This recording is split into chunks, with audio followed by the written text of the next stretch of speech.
Hello বন্ধুরা, কেমন আছো? আশা করি তোমরা সবাই ভালো আছো। ফিরে এসেছি পরবর্তী এপিসোডে। আগের এপিসোডে দেখেছিলাম যেখানে পাতা ও লতাকে হসপিটাল গেট থেকে বের করে দেয়। এমন মুহূর্তে গ্রামের লোকেরা এক এক করে পাতা ও লতার দিকে এগিয়ে আসে। এখনের দৃশ্যে দেখি সেই পাতার বাড়ির উকিলও জানতে পারে পাতা নাকি খুনিয়া বাড়ির হসপিটালে সমস্যায় আছে। তারা হসপিটালের থেকে কোনো মতেই বেরিয়ে বাইরে যেতে পারছে না।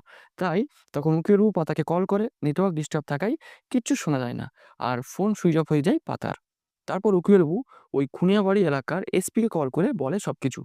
তারপর ওই এসপির মারফতে ওই গ্রামের এএসআইকে খবর দিলে সে বেরিয়ে পড়ে সবকিছু ঠিকঠাক আছে কিনা দেখার জন্য। এবার ফিরে আসছি আমাদের পরের দৃশ্যে, যেখানে পাতা বারবার বারণ করছিল গ্রামের মানুষদের লতার কাছে যেন না আসে।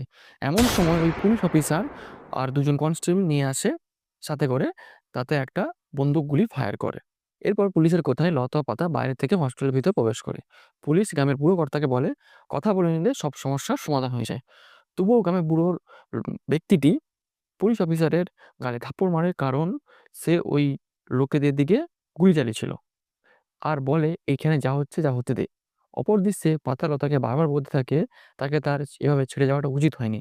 এবার সব ঠিকঠাক হয়ে গেলে তাকে সঙ্গে নিয়ে চলে যাবে। ডাক্তারবাবু কাঁদতে থাকে, কারণ তার স্ত্রীকে গলায় কাটে ধরে আটকে রেখেছিল ওই গ্রামের লোকেরা।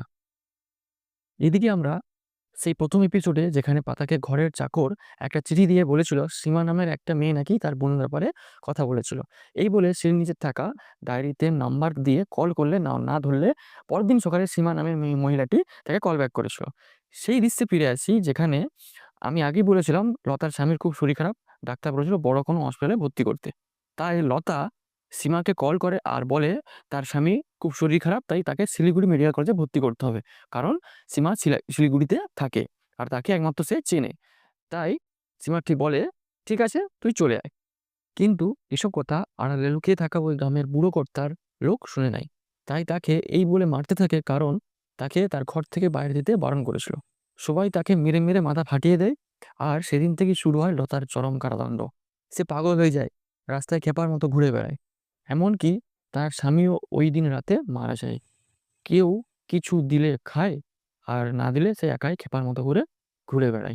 সবাই সুযোগ পেয়ে তার সাথে খারাপ অত্যাচারও করে।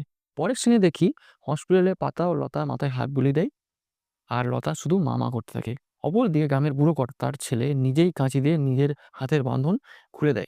আর অন্যদিকে বুড়ো কর্তা ডাক্তারবাবুকে মেরে দেওয়ার হুমকি দেয়। তো বন্ধুরা, আজকের মতো এতটুকুই। যদি ভালো লেগে থাকে তাহলে লাইক, কমেন্ট এবং পরবর্তী এপিসোডের জন্য সাবস্ক্রাইব করতে ভুলো না যেন। ধন্যবাদ।